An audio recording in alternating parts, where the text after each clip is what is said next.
I find it fascinating how differently people approach learning languages and still reach the same goal of fluency. My way of learning English is just one of them, but I'm pretty sure I did at least something right because now my English is somewhere in between C1 and C2. Here are 15 small study habits that got me there. Hey, my fellow English learner, you're watching Fluent English with Lady Giraffe.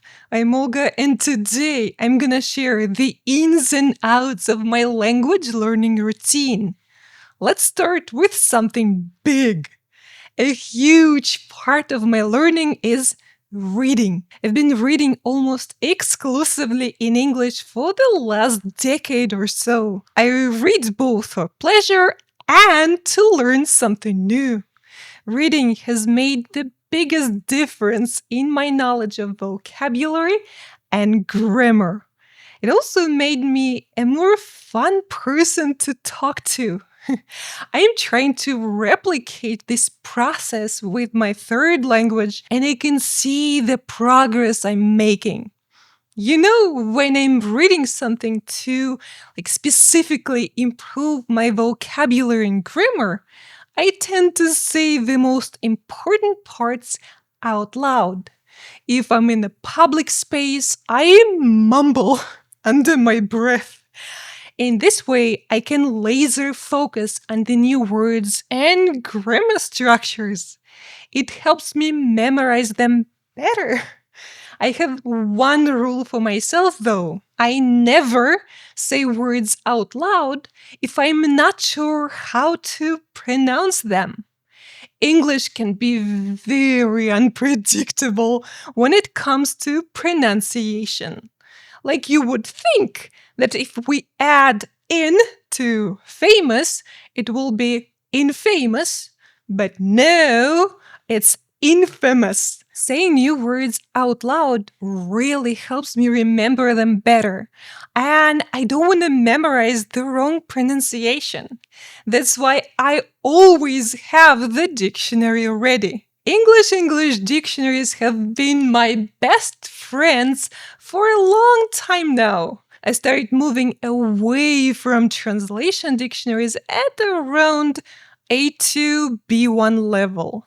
At my current level, I probably extract more information for a word than an average learner just because I'm really into vocabulary. If I'm not in a hurry, I check things like word origin, stems, affixes, and analyze connections to other words.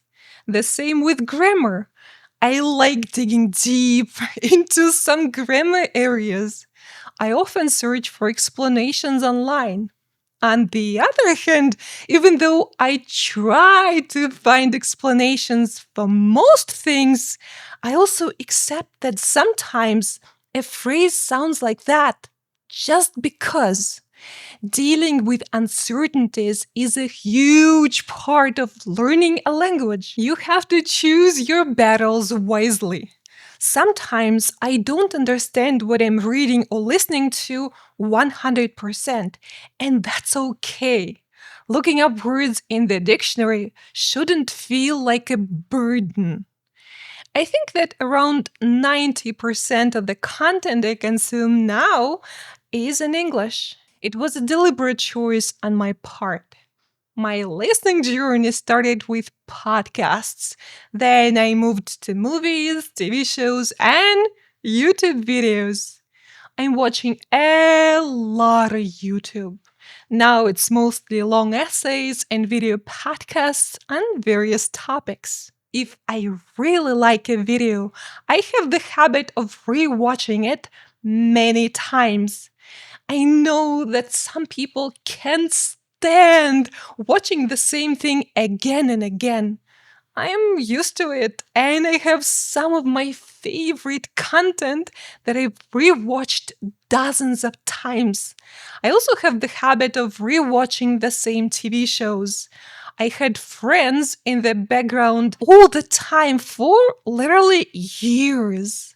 Rewatching Also, re-listening allows me to pay closer attention to stuff like vocabulary and grammar. Often, I pick up new expressions unintentionally and sometimes on purpose.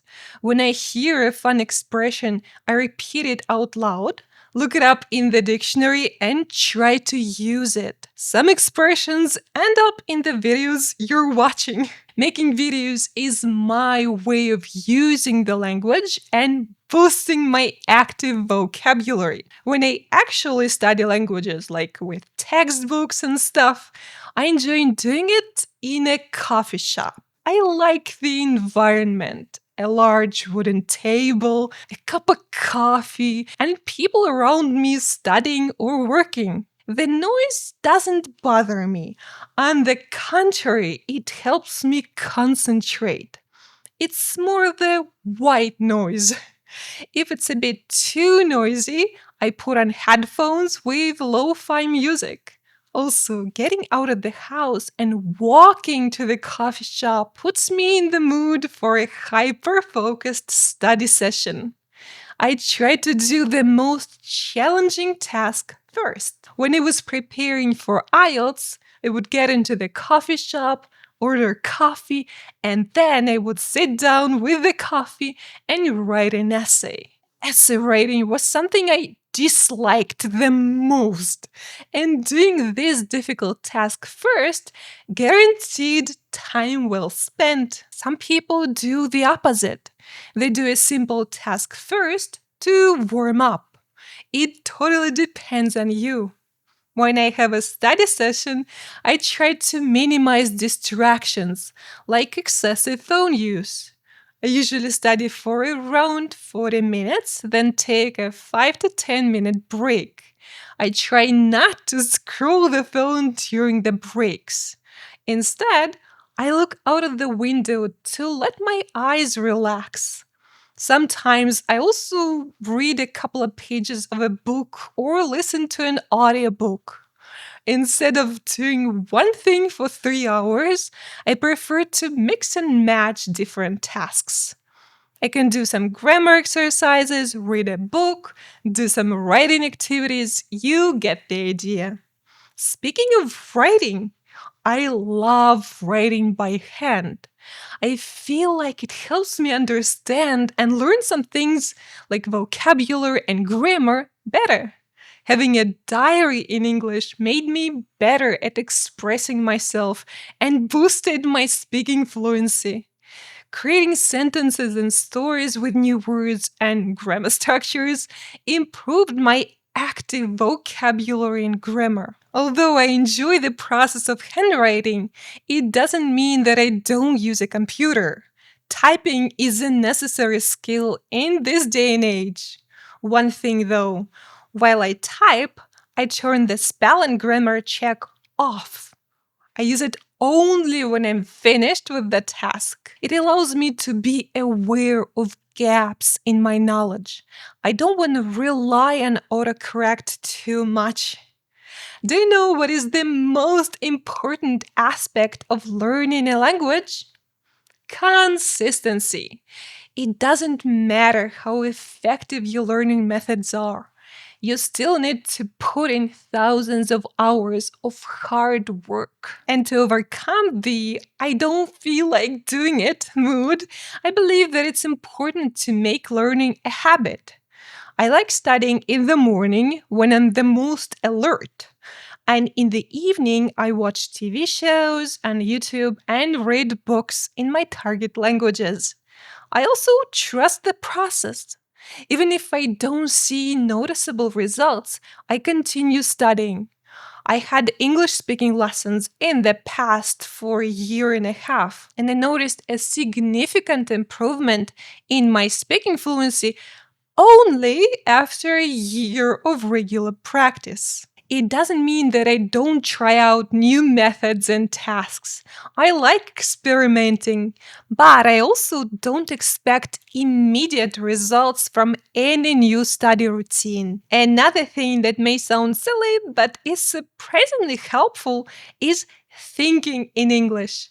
It brings more English practice into my life, and it's a wonderful way to prepare yourself for actual real life conversations. I often have whole interviews with myself in my head or answer random questions that pop into my head. Are your learning habits in any way similar to mine?